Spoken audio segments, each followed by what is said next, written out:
Hi అండి, అందరికీ నమస్తే అండి. కార్తీక సోమవారం రోజు అటుకులు పొంగల్ చేశానండి దేవుడికి ప్రసాదంగా. చాలా రుచిగా ఉంది, మీరు కానీ ట్రై చేయండి.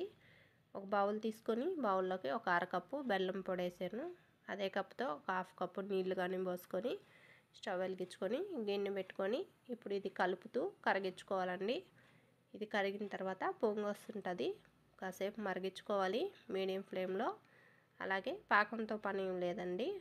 ఒకసారి ఇలా కలుపుకుంటూ ఇలా పొంగు వస్తుంది కదా, స్టవ్ ఆఫ్ చేసేసి పక్కన పెట్టుకొని కాసేపు చల్లారనివ్వాలండి బెల్లం నీళ్ళని. మరొక కడాయి పెట్టుకొని 1 టేబుల్ స్పూను నేతిని వేసుకోండి. నేతిని బాగా ఇష్టపడే వాళ్ళైతే ఇంకో టేబుల్ స్పూన్ కానీ వేసుకోవచ్చు. మీకు నచ్చిన నట్స్ వేసుకోండి. నేను జీడిపప్పు, బాదం పప్పు ముక్కలు వేసాను. కాసేపు బాగా వేపుకోండి, కొంచెం కలర్ మారుతాయి కదా. లైట్ బ్రౌన్ కలర్ వచ్చాక బౌల్లోకి తీసేసుకోండి. ఇప్పుడు ఇదే నేతిలోకి 2 కప్పులు అటుకులు వేస్తున్నానండి. మందపాటి అటుకులు అండి. 4-5 నిమిషాల సేపు ఇలా కలుపుకుంటూ బాగా వేపుకోండి నేతిలోనే. చూడండి బాగా వేగాయి కదా. ఇప్పుడు కాచిన పాలు తీసుకోవాలండి. అటుకులు తీసుకున్న కప్పుతోనే 1.5 కప్పు తీసుకుంటున్నాను. 2 కప్పుల వరకు తీసుకోవచ్చు.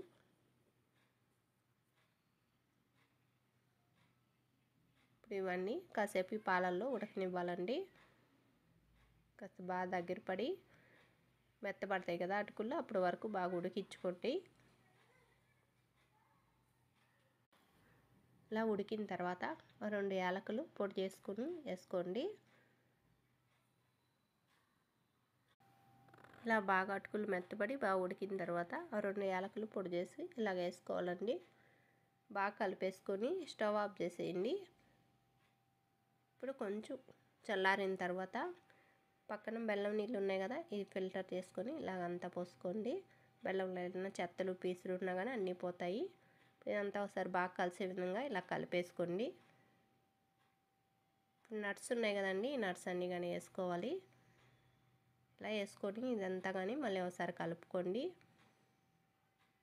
అంతేనండి, అటుకులు బెల్లం పొంగలి చాలా రుచిగా ఉంటుంది. దేవుడికి ఇలాగా సింపుల్గా త్వరగా తయారు చేసుకొని దేవుడు పెట్టుకోవచ్చు. మీరు కానీ ఒకసారి ఇలా ట్రై చేసి మీకు ఎలాగొచ్చిందో కామెంట్ బాక్స్లో తెలియజేయండి. వీడియో నచ్చితే లైక్ చేయండి. ఫస్ట్ టైం కొత్త వాళ్ళు వీడియో చూస్తుంటే ప్లీజ్ మా ఛానల్ని సబ్స్క్రైబ్ చేసుకోండి. థ్యాంక్ యూ ఫర్ వాచింగ్ అండి.